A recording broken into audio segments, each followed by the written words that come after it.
Hello, thanks for tuning in. And today I'm having Mr. James Braha on the show. And thank you, James, for joining. And it's an honor to have you here.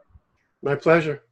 So I've seen you on various YouTube channels, and they've all done some really good exploration work with someone like you who has over 40 years of experience in the field of astrology, to be specific, Vedic astrology.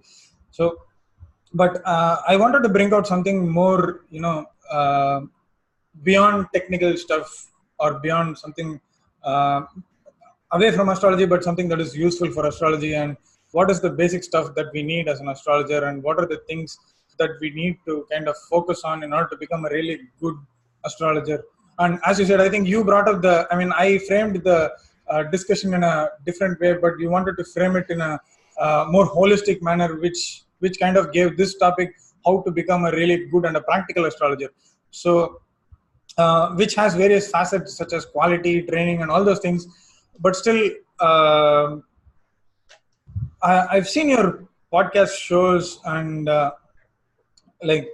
saw your interview with Chris Brennan on his podcast, and there you gave a good amount of biographic stuff from your life in terms of how you became an astrologer. And as everyone has their own stories, you also had your own story in terms of how you kind of made your way.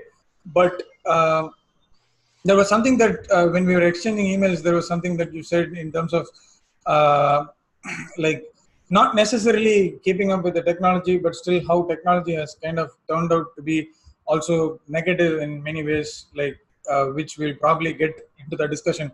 So where do you think is the right point of starting the discussion in terms of how to become a really good and a practical astrologer? Because uh, everyone is a student and then they make a transition to become a professional astrologer. So, do you think it is the right starting point to kind of begin our discussion and establish a platform as to, Yeah, yeah, I have I have plenty to say about this. okay, At the same time, you have to remember that every story is unique. So every person has to find their own way. sure, Okay? So I have notes here points that I want to get out that will address this. So first of all, what is the job of the astrologer? And once you have studied and once you feel that you know what you're doing, the job is to give as uplifting a reading as you can without lying. Okay? So there's lots of different kind of astrologers. There's astrologers, I call them Dr. Feel Good, and they want to make people feel good, but they don't tell the truth. And then there's the people that are very, very direct, and if they see a bad chart, they talk about how bad it is without looking for the good in the chart. So there are so many issues. As I was thinking about this, what am I going to say? It seems to me that the quality of an astrologer's work is going to relate to the character and integrity and humility and spiritual evolution of the astrologer. So first and foremost, in my opinion, the astrologer has to work on themselves spiritually, but also with self-development. The more that you work on yourself, the better you're going to be in helping people. And you have to decide, what is your purpose? Ideally, your purpose is to help other people, to not just make predictions and not just give information, but to be able to help them. And when you have clients that need help, you need to know what their problems are and how those problems can be fixed. There's lots of different self-development evolutionary techniques that are out there. I don't know about India. I do know that most of my Indian clients, self-development is not a big thing over there. Yes. Over here, it's very big. And if the person has problems, you need to be able to help them. You have to, as an investor, I invest in gold stocks and things like that. And one day I was reading a book, and this guy said, Do you know what investing is? Investing is about managing risk. Sure. So you're always doing investments, but you have to manage what's the risk and what's the reward. So the corollary to this in astrology is, and this is, I cannot emphasize this enough, it is knowing your limitations. It is understanding the limitations of the horoscope. The horoscope, if you give a good reading, is probably, a really good reading, is probably about 70 or 75% accurate. It's never, no matter how many people have come to you and say, you did the greatest reading, it was 100%. It's never 100%. That's impossible. It's impossible. And not only is it impossible, but every horoscope is going to give you a certain amount of information, and it's going to hold back a certain amount of information. I remember in the early days, I would get phone calls from people, and they would say, well, I'm going to spend a lot of money. What can you tell me? And I say, I can't tell you what I can tell you until I see the horoscope. Sure. Because you may see a horoscope and it may tell you everything about the marriage and very little about the career, only because the chart is confusing, okay? And you have to know, first of all, the limitations of astrology and the limitations of your own practice.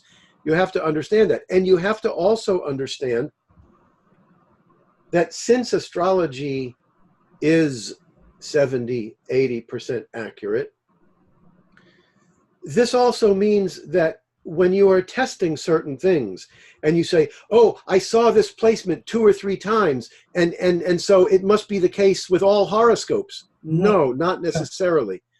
In other words, a lot of times people will try to prove something by some feature, like I don't use Vargotama planets because, now you can say anything you want. Oh, I saw this president, I saw this guy with, but if you're doing a horoscope and you're doing it day after day, 7 out of 10 times the Vargotama planet is not going to function like it's in its own sign.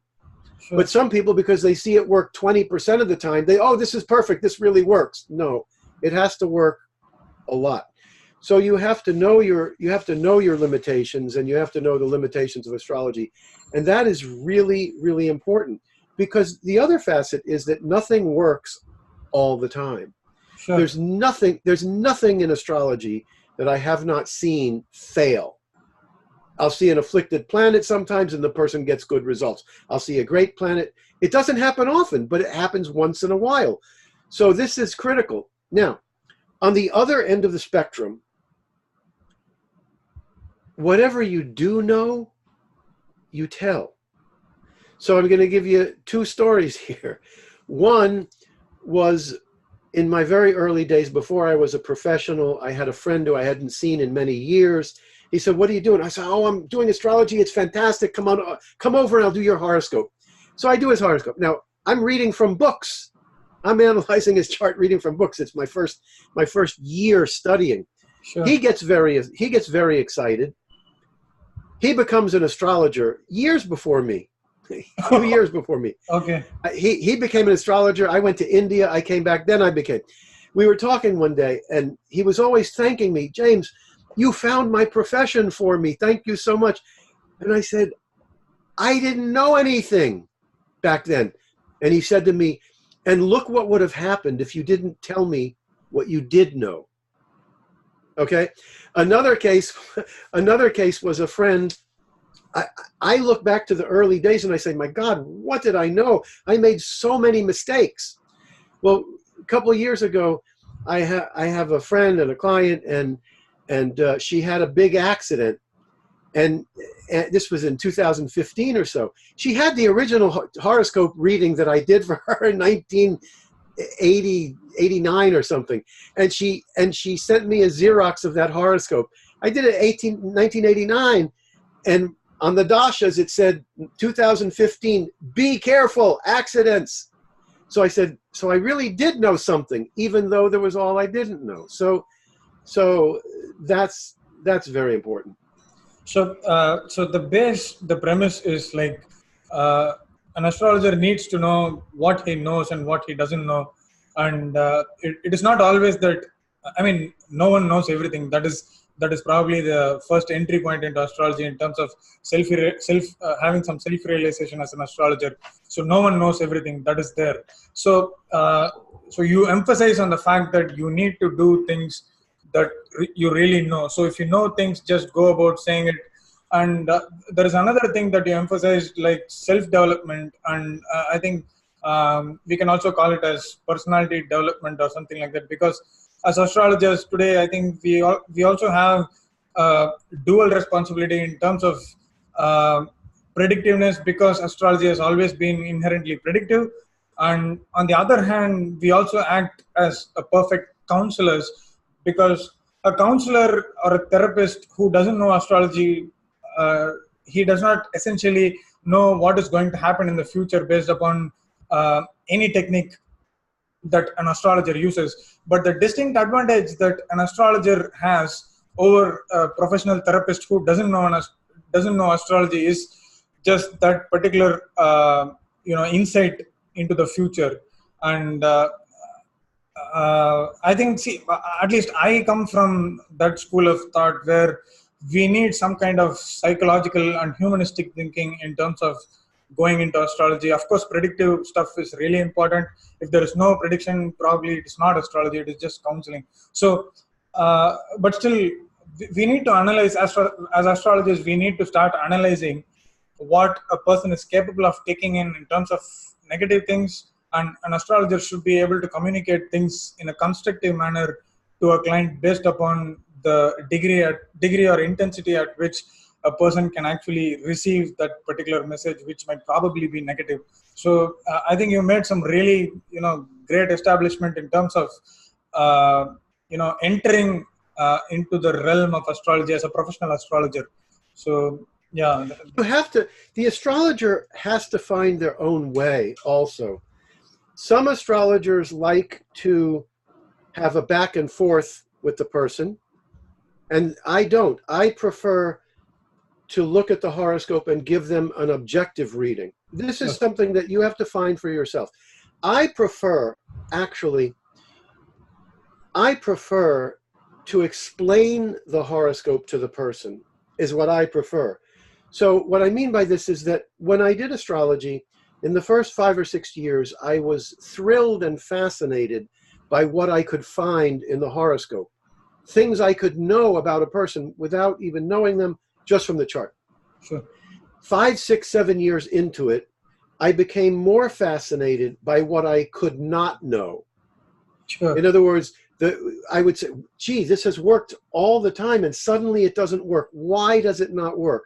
That became very important to me. I want to give the person information that is accurate, and I'm in a field where you cannot have full confidence in anything. I mean, you do, if you see certain features, you can bet this is going to happen. But you have to always remember that it's a limited profession, and it's like with investing, you have to be more than 50% accurate. With astrology, you want to be 60 or 70% accurate, but there's a lot that you don't know. So as you're doing horoscopes, you're finding these things out. So rather than say the horoscope says this horoscope says that, because there's lots of people that will believe anything you say. He said, I'm going to be famous. I'm going to be famous. Well, let's see whether it actually happens. So what I do is I explain the horoscope. I say, the moon is a full moon. It's way better than a dim moon. It's in the house of career. The moon is the public. It's aspected by Jupiter. It looks like fame. Or I'll say, Venus is harmed because it's aspected by Mars and Saturn. But the aspects are 20 degrees apart. Venus is 3 degrees, Saturn is 28 degrees, and Mars is 24 degrees. So it hurts that planet. But I explain to them it's 15 or 20 degrees away. On the other hand, I say, look, your Mercury is 2 degrees away from Saturn. I explain what that means. They get it. When you say 2 degrees versus 20 degrees, they get it. Yeah. So they begin to analyze. When I do a horoscope, it's always different. But if the chart is easy to read, I don't need to give a big explanation. But if the chart is very confusing, I start the reading by saying, I've been doing this for a long time, and on the confusion meter, you're way up there at the 98% mark. It's a confusing horoscope. They always go, my life is confusing. It works out that way. So I explain to them, certain things I can tell you because they're obvious. The things that are confusing, I'm going to explain why it's confusing. So the seventh house is very good because Jupiter is aspecting the seventh, and it's aspecting its exaltation sign, so marriage is great. But Venus, the planet of love, is fallen in Virgo right next to Mars. So I explain that to them and what it means, and then they get to put it together. So everybody has to find their own way. And some astrologers ask questions before they do the reading. They want to know things. I don't like to do that. Now, if a chart is massively confusing, I mean the whole chart is confusing, and this happens, the first thing I say is, because then I start to feel very little confidence. What can I tell them, right? The first thing I say is, why are you coming for a reading? What is it that you're looking for? Yeah. That's a big help. Now, I do not do that with other people. So I say, what are you coming for? And then I'll find out what they're coming for. And if they say, well, career, and I say, well, the career is massively confusing. But many times, and explain why, but many times when they tell you why they're coming for the reading, it may be that as confusing as the chart is, the one thing that they're really coming for, you may actually be very, very helpful for. Sure. And this is something that you are bringing from the ancient texts and shastras, where even the ancient astrologers like Varaha Mihira in his Brihat Samhita mentions we need to analyze why a person actually needs a reading from an astrologer. Right. And likewise, Guido Bonardi in his 146 considerations, this is the first consideration that he mentions. And William Lilly in his 17th century horary text and his Christian astrology also mentions that we should probably not push the free will away from the native who is actually coming to us, and we need to first make sure that the native has probably done the first step of trial and other things and made efforts to kind of get things right from his side, which probably opens up the door for an astrologer to have that divine vision into his chart. And everybody is going to find how they want to do it. Sure. Everybody is different. Now, another thing is, sometimes the horoscope doesn't work. Mm-hmm. It just, the horoscope, you know that it's accurate because certain things are working, but mainly the good things in the horoscope are not happening. The bad things are, right? Mm-hmm. This can be very frustrating. Now, when that happens, I start making sure, I mean, when I do a horoscope, before I even do it, I look at the birth time. Is it on the hour or half hour? Then I start asking questions. Is the real birth time? Is the ascendant very late or very early? Then I start asking to find out whether the chart. But if the horoscope has a 13-degree ascendant, a 10-degree ascendant, the birth time's not going to matter unless it's way, way, way off. Of course. So you get horoscopes where it's a proper birth time, but the person's not getting any of the good stuff they should have.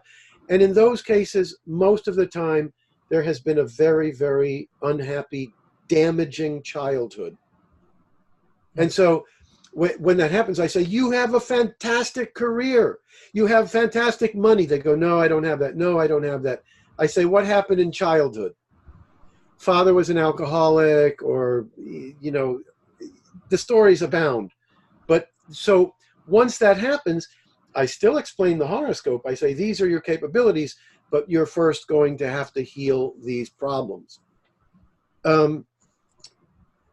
Another thing is that I'm always, trying to find what the good is in the horoscope, trying to find that's really, when you think about it, that's why people are coming. They know their bad stuff. They want to hear the good stuff.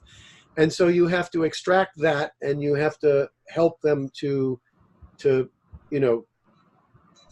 to let them know. Like many times, the person's horoscope is that of an artist or a writer, but they don't have the confidence to do it because it's not something that makes good money.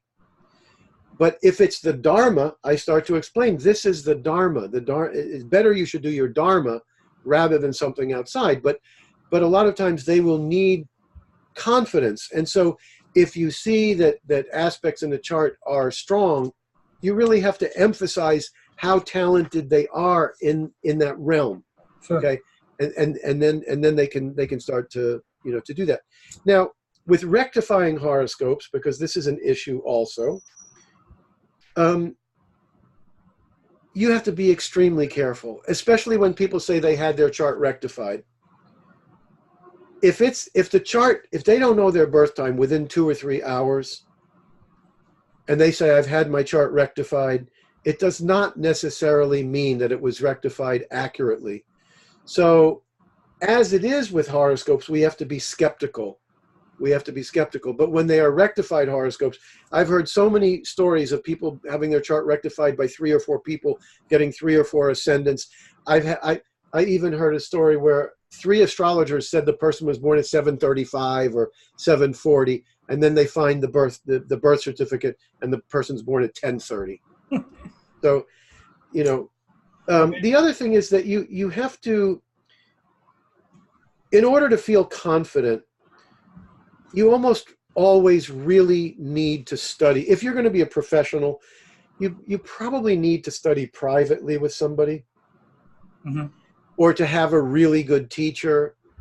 Because what you need is, like when my astrologer Padilla would say something, he would say, if the 2nd house is very strong and the 6th house is very strong, they're probably going to be in medicine, but through counseling.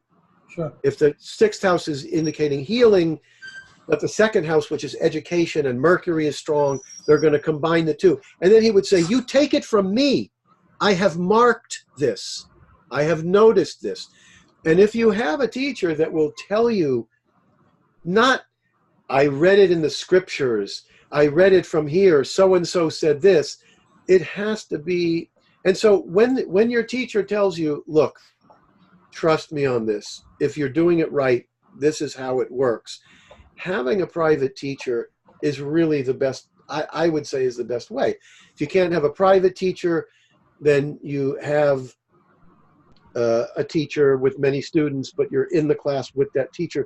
You need to be able to ask questions with somebody who has been doing it for 30 or 40 years. And when you're doing the horoscopes in the first 5 or 6 years, you explain to the person what you see, and then you ask, so is that true? Are you good in this field? Do you have money problems? You want to see whether what you're finding in the chart matches their experience.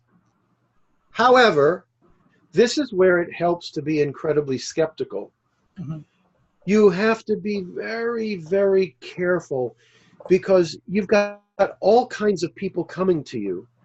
And what they respond to your questions, you really have to dig to find out whether they're actually answering what you asked and whether they're answering truthfully.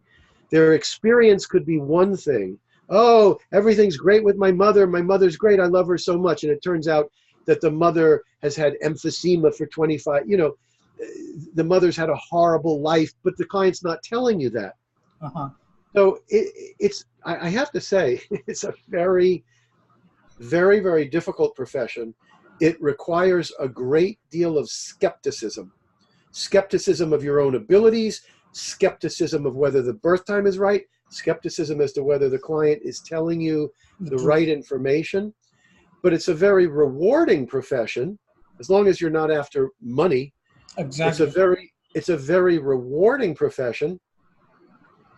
And you will hear from people 5 years later, I never was a writer until you said it was good, and then I became a writer, or you saved my life because you warned me about this relationship. It's tremendously rewarding, but in my experience, astrologers need to be skeptical, very, very skeptical, trying to find the truth. if I've become good at anything, it's because I hate to be wrong. So I would rather say, I can't answer that question. Or I'd rather say, you've got 3 or 4 different things you can do here that you could choose from, but I don't know which one it's going to be. Now, one of the most interesting things is that I was doing Western astrology, but I was not a professional. And I said, it seems to me like there's not enough prediction. Something is missing. I went to India, came back, and then I said, wow, I can do this for a living. And when I did it, I considered it a predictive astrology, such that, like in India, they will make 4 or 5 different predictions. This is going to happen, and this is like that. And I actually approached the practice that way, that I should know what is going to happen and what career they will be, what kind of partner they will get. As the years went by, the longer they went by, the more I would find that was actually impossible. You could make certain predictions and be accurate, but you could only give 3 or 4. You couldn't give many. So I began approaching the practice in the sense that, look, your horoscope is very good for medicine. You could do that, but you could also do law, and you could also do this. And so, and now I would say, to me, it looks like the one that is more likely is this one, but you've got these different possibilities. Sure. So I didn't keep going with that, oh, it's this way and it's that way. So I gave more possibilities, but I would also look for what is going to make the person happy. So a lot of times I would say, like, for example, Mars and Saturn are in the 4th house. It's very good for real estate, but will it make them happy? Probably not. Mm-hmm. I see this with law. Many people go and get law degrees and then they quit. They don't like the practice. So you're looking at the horoscope not only to see where their talents are and what the dharma is, but what's going to make them happy. Sure. And then many times you will find benefics in a house. Say that the benefics are in the 3rd house, and then the rest of the chart has lots of afflictions and such. And then if you get a Saturn transit through that house for 2 years, you can actually, if the chart only has 1 or 2 good features, and for those 2 or 3 years, Saturn is bearing down on that, I say to the person, this is a rough period because the planets that you live off this, because you can't live off the afflicted house here. Sure. And the afflicted. So you live off the ones that are good. And sometimes you have a period that is, And that's probably why Sadhe Sati is very, very important in Vedic astrology, because moon is one of the benefics. And when you have your own mind afflicted by the transiting Saturn, it kind of brings a lot of depression and emotional traumas and troubles in various ways. And I think that is one of the best examples to kind of put forth in terms of what you're trying to say. So and going back, I think again it is important to be skeptical, because it gives you more motivation to kind of learn in terms of lessening those areas that are kind of dark to you as an astrologer. So that exactly. That is one of the most important areas for an astrologer, because astrology is one profession where we need to constantly update our knowledge, and we need to kind of add a lot more stuff in our armory in terms of being in a better position to help the clients. At the end of the day, it's not about making great predictions, but it is about helping the clients in a way that is probably going to lead to a betterment in their life. So, but now switching the conversation to, you wanted to say something? Yeah, I want to say something about that. Okay. Most people, what happens is you do astrology, and what do you have? You have 12 houses, you have 9 planets, and a bunch of aspects. So as time goes on, you learn and you learn, but then you say, I want more information. So you go and get more techniques. Sure. And more techniques and more techniques. The best astrologers, the ones that I had in India that were good, that were not theoretical and scriptural. They took the 9 planets, they took the 12 houses, and they focused on that without lots of extraneous techniques. I had a period where I stopped astrology for about 5 years, between 2005 and 2010, and then I went back to it. And a lot had happened in those 5 years. I had gotten non-duality, felt great spiritual freedom, and then just leaving astrology. Of course, I still looked at it, but I wasn't doing it day after day after day. I came back to it, and as the decades had gone by, those same basics, they reveal so much, but you cannot see them in the early years. For example, many, many times I'll be doing a horoscope. The mind becomes so experienced after decade, it becomes more experienced. So I look at a chart now, within 2 or 3 minutes, I can see that this house is aspected by 3 malefics. Yeah. I saw a horoscope yesterday where the 7th house ruler was aspected by Venus, Jupiter, Mercury, and Moon. Good. So fantastic. Yeah. Fantastic. But you see, in the early years, I would say, oh, look, Jupiter's aspecting Saturn. And then 10 minutes later, oh, look, Venus is aspecting.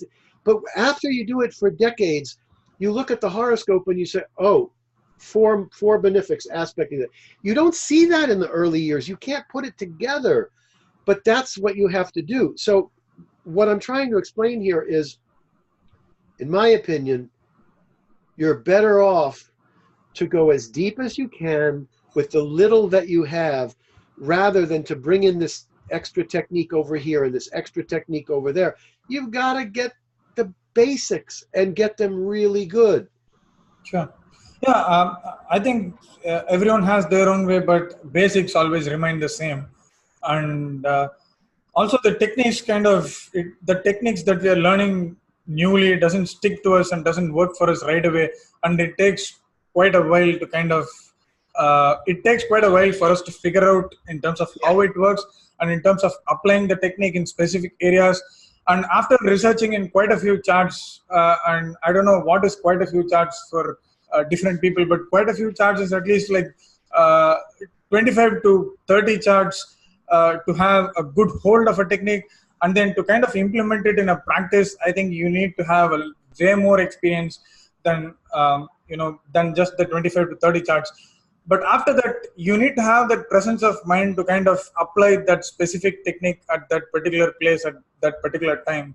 And that is where the quality of an astrologer kind of multiplies over and above. So, and that doesn't come within just 2 or 3 years of practice, but it comes over years of practice, which is probably why I wanted to have someone like you who has over 40 years of experience doing astrology. And it needed 40 years of experience to kind of bring out something like this. But I've already been in conversation with some of my close friends in the astrological community in terms of how to keep astrology simple, because we can learn a lot of techniques, but it is not that we apply only 10 to 20% of what we know in a chart. And more often than not, we go with only the basics to help the client. And I think most of the time it kind of satisfies, as you said, as long as you know how to get deep with what you know. And I think that probably satisfies the thing is, you said you learn a new technique, and then you have to study it, and you have to see how it works. And you left out one phrase: if it works. Exactly. Yeah, absolutely. Because sometimes, listen, somebody taught me when K.N. Rao came to America, I learned some of the Gemini system. I'm using the Gemini system. I only use it when I do updates for people, or if something very specific is happening, because I'm not an expert in Gemini, but I do use it. After 5 or 6 years, honestly, it may be more than that, I said, you know what? The padas never work. So I go back. Now, that's got different ways to do it. So I email a friend who specializes in Gemini. I said, what's with the Padas? They don't work. He said, oh, that's the most controversial part of the system. They could have told me that at the very beginning. By the way, these may or may not work. But it took me years to find out. So you have to work with these things, see if they work, whether you can trust them. And here's the thing about Sati Sati. What I love about, now, so Sati Sati, most people don't know it, but there's a 2.5 year period before it, Saturn before the moon, 2.5 years with the moon, 2.5 years after the moon. Sati Sati can be good, bad, or average. And the technique is called Panoti Yoga. And you have to do the calculations to find out whether Saturn before the moon is going to be good or bad or average. With the moon, good or bad or average. Hart Defoe, a great astrologer, very knowledgeable, used to say, he said something very, very, what I think is pretty appropriate, that Sati Sati sometimes takes away your protectors. So you may, in early childhood, you may lose a grandparent when Sati Sati comes. And then you may lose a parent when Sati Sati comes. And everybody is always afraid of Sati Sati. I have 2 brothers, and my mother died when she was 90, and Saturn was nowhere near the moon in any of our charts. It just made me laugh. And sometimes it works, sometimes it doesn't. Yeah, but I think, see, and there is another important thing, that what works for another astrologer doesn't necessarily need to work for me. And that is, right. And that comes over experience, practice, and a lot of practical implementations. So, and I think you can attest to that fact with the amount of charts that you've seen, and you just spoke about the number of benefic aspects that was casted to the 7th ruler in some chart that you saw yesterday, which is one of the finest examples. So, I just want to take the discussion to another route here in terms of teaching astrology, because before 20 years, astrology as a profession was, it was completely different. And today, astrology as a profession is entirely different. So, but I think astrology has always been in such a zone where astrologers, apart from, being professional astrologers offering consultations to the clients, they also had some other thing going, like, which is basically teaching astrology to the students or the future astrologers.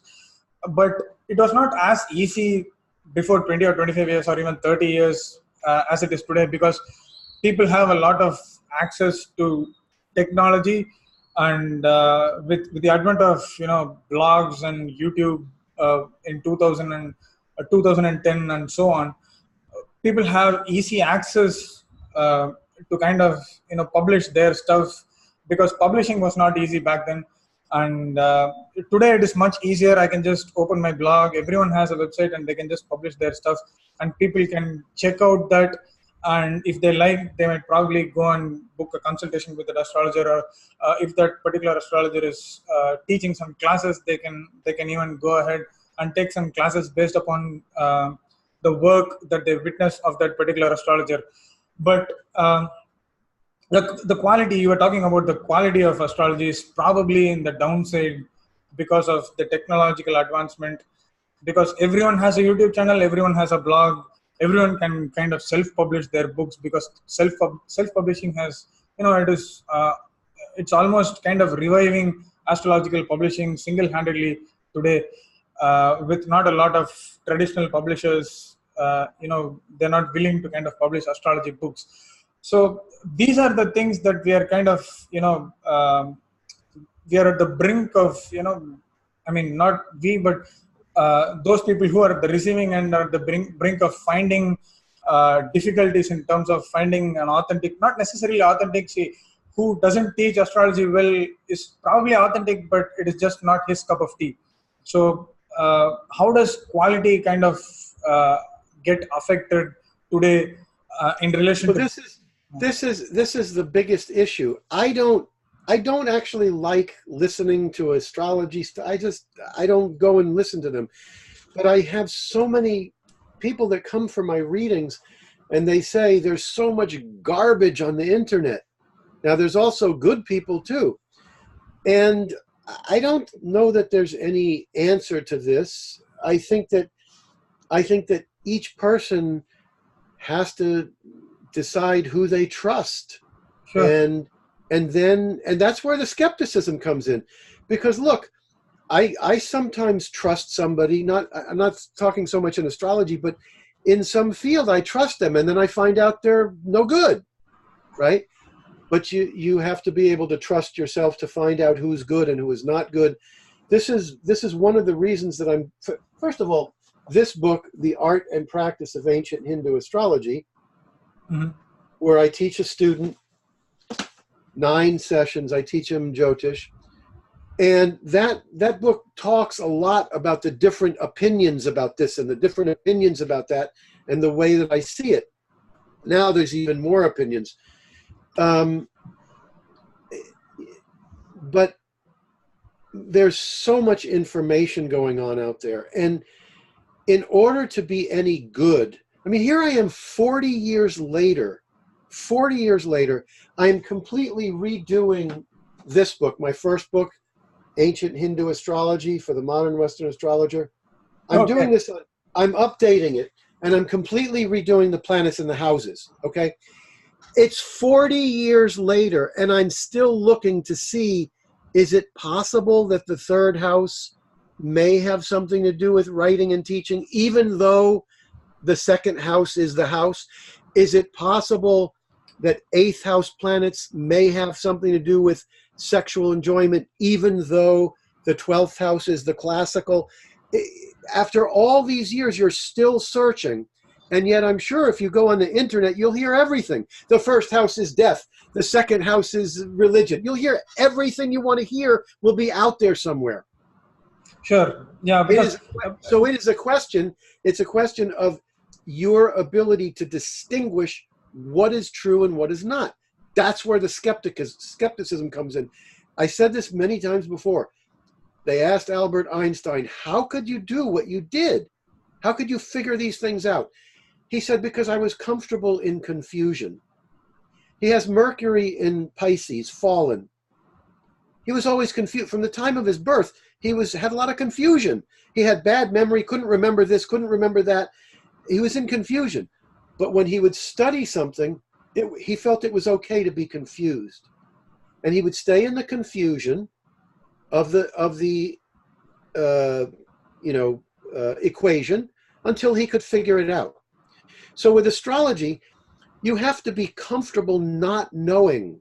You have to be comfortable to say, all right, does this really rule what they say it rules? And that is way more true now, because people are hearing every darn explanation on earth they're hearing.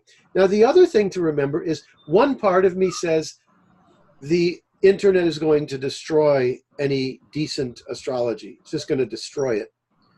But on the other hand, there's a question. Really, should everybody know how to look at a horoscope and make predictions? Maybe not. Maybe it should be in the hands of people that are serious enough, intelligent enough, skeptical enough to actually find what works. Honest enough. Look, I have these phrases in my head that I can't get them out. Somebody went to an astrologer and they said, why did I have an accident? The accident didn't show up. This is no great surprise. Things happen without showing up because there's many different systems. It might show up in Gemini, but not Parashara. It may show up in Chinese, but not this one.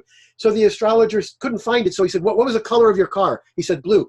That's a Saturn color car. That's why you had the accident, because it was a Saturn color. Instead of saying, it doesn't show up, I don't know, maybe it's in some other system, but you have to have the confidence to know what you do know and say, this is what I don't know. That's the hardest thing. Yeah, I think, it is not a lot of people kind of have the courage to admit that we don't know. But at the end of the day, as a human being, we don't know everything. And in astrology, there is no way that we know everything. At the end of the day, we surely don't know something or many things in a chart. Because when I read a chart, and when you read a chart, and when someone else reads a chart, there is a world of difference. Yes. So even whatever prediction that you make or whatever psychological lesson that you give might be similar, but the angle or the dimension from where you look or I look or the other person looks could be entirely different. But I think it is important to kind of appreciate and be receptive about what the other person says, the other astrologer says. And there is a lot of complementary work that is also to be done in today's world of astrology, with a lot of technological advancements that are running through. So yeah. And what about when you get a chart from a different culture? Exactly. So Chakrapani Ulal was here for many decades, and some Indian astrologer would say, "I'm going to go to America and make all the money," and he'd say, "Oh, they're going to be wrong for a number of years, because it works differently over there." Exactly. Yeah. Desh Kal Sthiti. Yeah. That's what Braha says, because we need to take into account the culture and the demography and the geographical location from where a client comes, and that has an important bearing in his mind in terms of how he is going to take up life. Because when a person is running through a period ruled by a seventh lord, when he's 19, when he or she is 19 or 20 years old, it might probably mean marriage in India. Yes. Which might not necessarily be, marriage in other cultures like, West Right. or some other places. So it is important for us to kind of, take up the cultural factor into consideration. And, before the predictions or before even the reading, we need to kind of take up the cultural factors into considerations, which might actually give a very big insight into a person's life itself. Yeah, it's not an easy profession. It's hard to, in my opinion, it's hard on the ego. If you are honest, it's hard on the ego, because you want to be right. And, there's a certain amount you can know, and there's a certain amount that you can't. And that has to be accepted. And this is where you have to decide in the beginning, I think, how much intuition do you want to use? If a person's attracted to astrology, they are likely psychic, intuitive people. When I was studying astrology with a teacher in Boston, and he had several different classes, and one of them was on psychic phenomenon. And I took that class, and we were practicing, and so we would get a partner, and the partner would give us a ring or a piece of clothing or something to hold on to and to see what we could feel, right? Okay. And I remember I held on to this person's ring, and I said, this is crazy, because I don't want to use intuition, because I don't trust myself in that way. But I hold this thing and I say, oh, and it feels like I'm making up a story, but this is what I said. I said, there's a girl who actually likes you, but you don't trust yourself. And he says to me, everybody tells me she likes me, but I don't believe it. Right. And right then and there, I said, this is not for me. It's not for me. Because I would never know when I was right and when I was not right. So when I do astrology, of course, psychic impressions come in. Sometimes they come in such a way, I'll be doing a chart and I'll think medicine. And I'll say, medicine? Where's medicine? And I go looking in the horoscope for medicine. But it's hard for me. In India, there's no doubt. My teachers, they were using psychic information a lot of the times. And sometimes they would say something and I'd say, where is that in the chart? And honestly, they couldn't explain it. They would try to explain it, and I'd say, no, sorry, that's psychic. I'm not saying you shouldn't use that, by the way. And in fact, the older I get, the more I do use it, but I don't use it in a huge way. But some astrologers will be more psychic than they are linear. They'll use the horoscope as a jumping off point, and they'll use and there's nothing wrong with that. Everybody has to find their own way. Exactly. But so you have to decide. And some astrologers have the habit of casting a horary chart before a consultation or something like that, and to see the correlation between the natal. Yeah. and the horary chart. So as I said, it is important for the transition making students to astrologers to kind of understand what works for you and what doesn't work for you. But it takes a lot of time to kind of find out what doesn't work for you, because initially we are a lot carried away by what works for us. So, and that is not a mistake that is necessarily appropriate to kind of fit in with astrologers. It is something that happens in every field. So especially in astrology, predictive thing being the foremost stuff, we kind of get carried away by any good or the right prediction that we make. But I think it is important for us to understand that, or kind of be confident about what we know, and then always be skeptical about yeah. And the intention to help a person, Yes, honesty. must be there.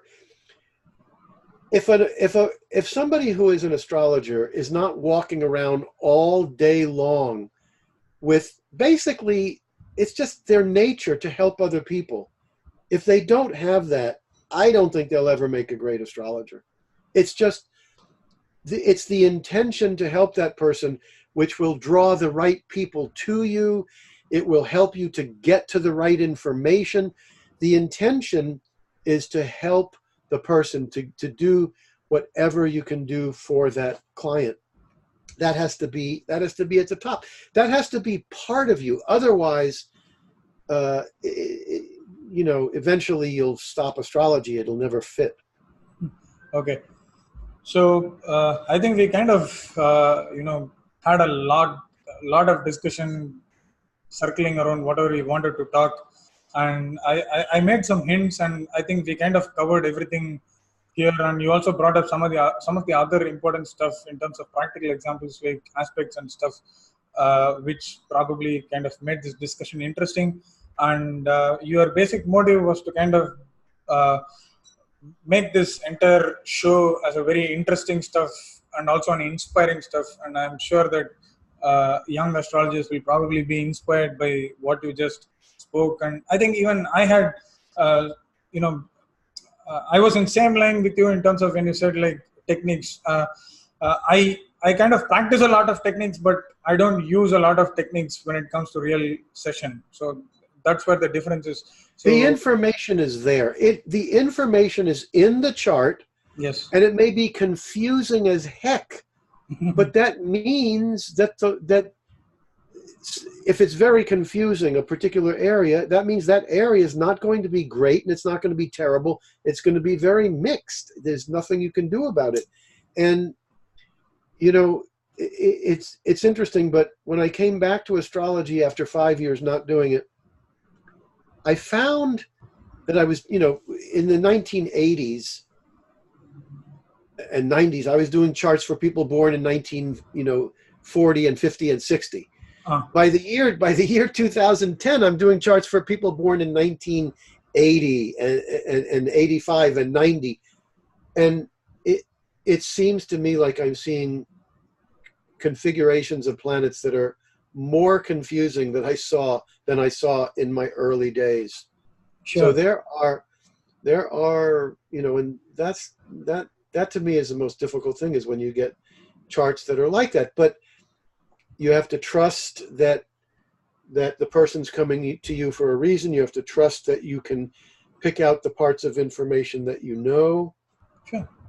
I think it's all about utmost good faith. Yeah, and finding, even no matter how difficult a chart is, you can't lie. There's no point in lying. If a difficult period is coming, Sure. You have to have mantras, yagyas, gemstones, upayes. You have to warn the person, this is a difficult period. You can do all those things. But so I also wanted to kind of, now it is interesting that you mentioned about yagyas and mantras and gemstones. So so I know you kind of you practice mantras, but so what is the level of or what is the degree of advice in terms of liking it, or how do you kind of advise people to use it, especially for someone who is just entering into the practicing realm of astrology? So I think that would also be a very valuable advice. First of all, your job as an astrologer is to give the people the help that they need. Even if a person says to me, I don't want to know about gemstones. I don't want to know about, I said, well, I'm sorry, but I won't spend a lot of time on that, but I'm going to give you that information because you may change your mind later. Okay. Sure. Secondly, you don't make the decision. It's part of the business. So I did a chart for somebody, this is 35 years ago, 30 years ago, something. And this was a person, most of my clients are spiritual. They read my books, so they're metaphysical and spiritual. This woman was not at all. I don't know how she came to me, maybe a friend. She didn't have any spiritual energy, to speak of. But she was in a very bad period. And I thought, what do I do here? This woman's not going to chant, is this woman going to chant mantras? But I said, that's not my job. I said, this is what you should do, etc. That woman came back to me 3 or 4 months later. She said, from the day I started chanting mantras, the problems began to subside. I would have bet my life that this woman would never even go near a mantra. So you give out the information, and then it's up to them. Now, one thing that, that about gemstones, okay? First of all, when you're choosing a gemstone, let the gemstone choose you. Don't go so much from the intellect. When you're choosing between 5 and 6 gemstones, usually one of them will keep coming up into your mind. And your mind may say, yeah, but that's got a flaw in it. Yeah, but that's got this. Yeah, but if the gemstone is choosing you, take the gemstone. Take that one. Secondly, I don't think that a gemstone is going to cure a bad dasha. I don't think it's going to cure some major problem. I think it's a protective measure. But when I give out mantras and yagyas is when I see something dangerous. When I see, and I warn them, stay out of, don't get in cars. This is a really rough year. Stay home as much as possible. Go to an ashram and meditate. And then I give them the mantras and I tell them, I prefer meditating on the mantras rather than chanting out loud. And I find them very powerful like that. Some people like chanting them. And then there's the yagyas, the Navagraha yagyas. And I've had some results where people will, have miracles occur during it. But I've also had yagyas where it doesn't seem to do too much. But it's not my job. My job is to tell them this is what they should do. And then it's up to the gods as to exactly what's going to happen. Now, I got into Advaita or non-duality in 2004. Sailor Bob Adamson came to my house. I wrote a book on that called Living Reality. And I have to tell you that life is not the same for me. And so when I see some bad period for myself coming, it just doesn't mean as much to me. So for me personally, the mantras and the yagyas, it doesn't, I don't take them as important as I used to, because the whole thing is a dream. It just doesn't, I'm not affected the way I used to be. And neither am I so affected when I see some terrible period for some person. It's part of the dream, it's happening. But I do give them the information. I let them use it. But I think if it's a really bad period or a really bad affliction, I think mantras and yagyas are, the way to go. But I will also give them logical advice as well. See the doctor, go do this rebirthing, go to bioenergetic analysis. But without that, how can you do astrology without some method of being able to help the person? And part of what helps them tremendously is knowing when it ends. I saw a chart the other day. I said, look, there's going to be a bad marriage period here for a year. But if you can make it through that year, things will settle down. People don't know this. They get into a bad period. It's getting worse, and they think, I can't live with this, and they make some decision based on that, not knowing when it will end. So that's the value of our work. Sure. Okay. I think it was a very enlightening discussion, and I'm sure so many people are going to kind of get inspired and follow, not necessarily follow, but at least keep in mind like some practical stuff that you spoke about in terms of being a successful astrologer. Successful in the sense, not in terms of monetary stuff, but really in terms of satisfaction, and also in terms of being able to help the clients and It's a fascinating profession. Yes. And I found this, I went to a spiritual community and I was doing readings, and people said, your life is so fascinating. Your life is so interesting. And that's true. So it's not you don't get rich and you don't make a lot of money unless you're extremely lucky, but your life is fascinating, way more than most people. Sure. And you get that, and the thing about, I've had so many clients saying, I want to help people. I want to be of service to people. And you know what I actually tell them? It's a matter of whether God or nature lets you.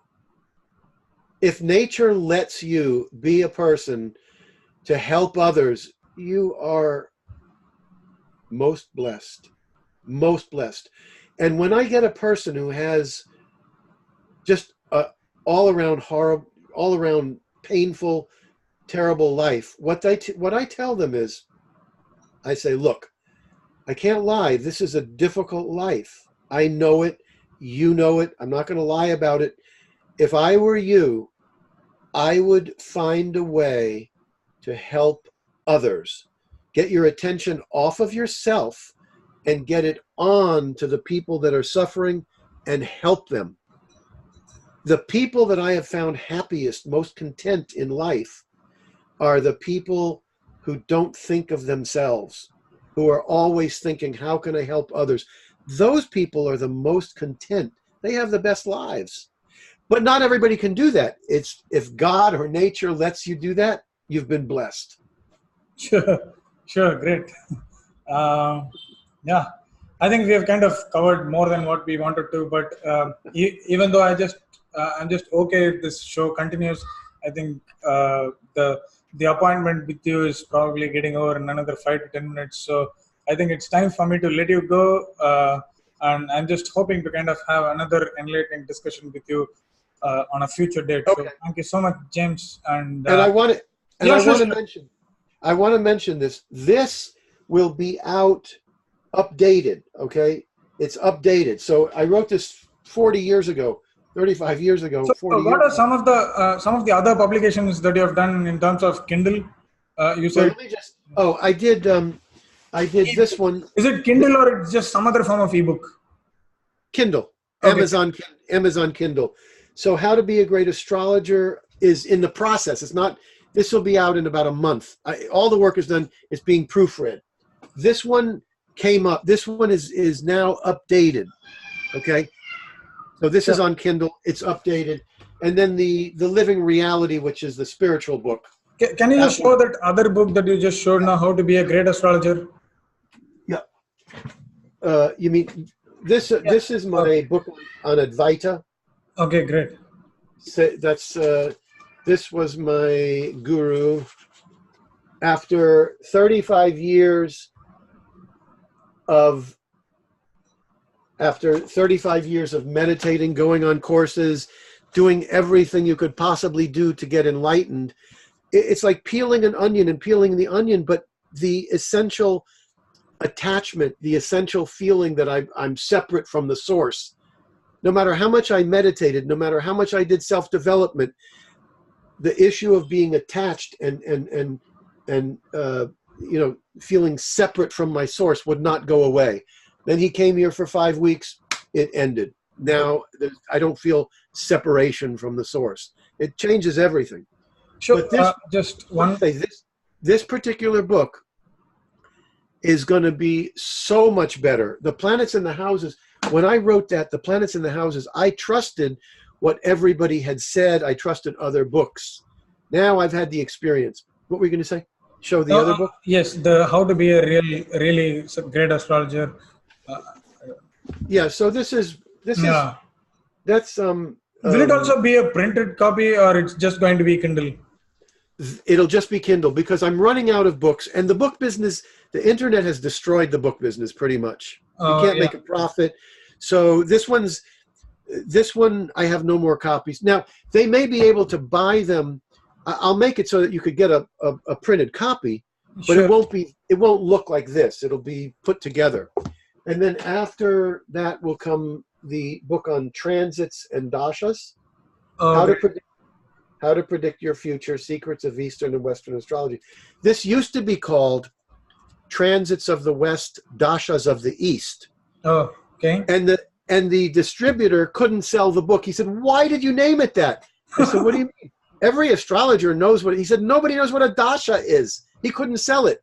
So I reprinted it with a different name. Okay, but yeah, maybe the jargons won't work with common men. So, sure. Well, it wouldn't. The bookstores wouldn't buy it. They said, "I don't know what that is." But again, common men won't want to read an astrology book. So, No, he couldn't sell it. No, he couldn't sell it to the metaphysical bookstores. okay, I see. Okay. They wouldn't buy it. And I thought, I've written 3 books already when that came out. I thought they would buy it knowing who I am. I had to change the name of it.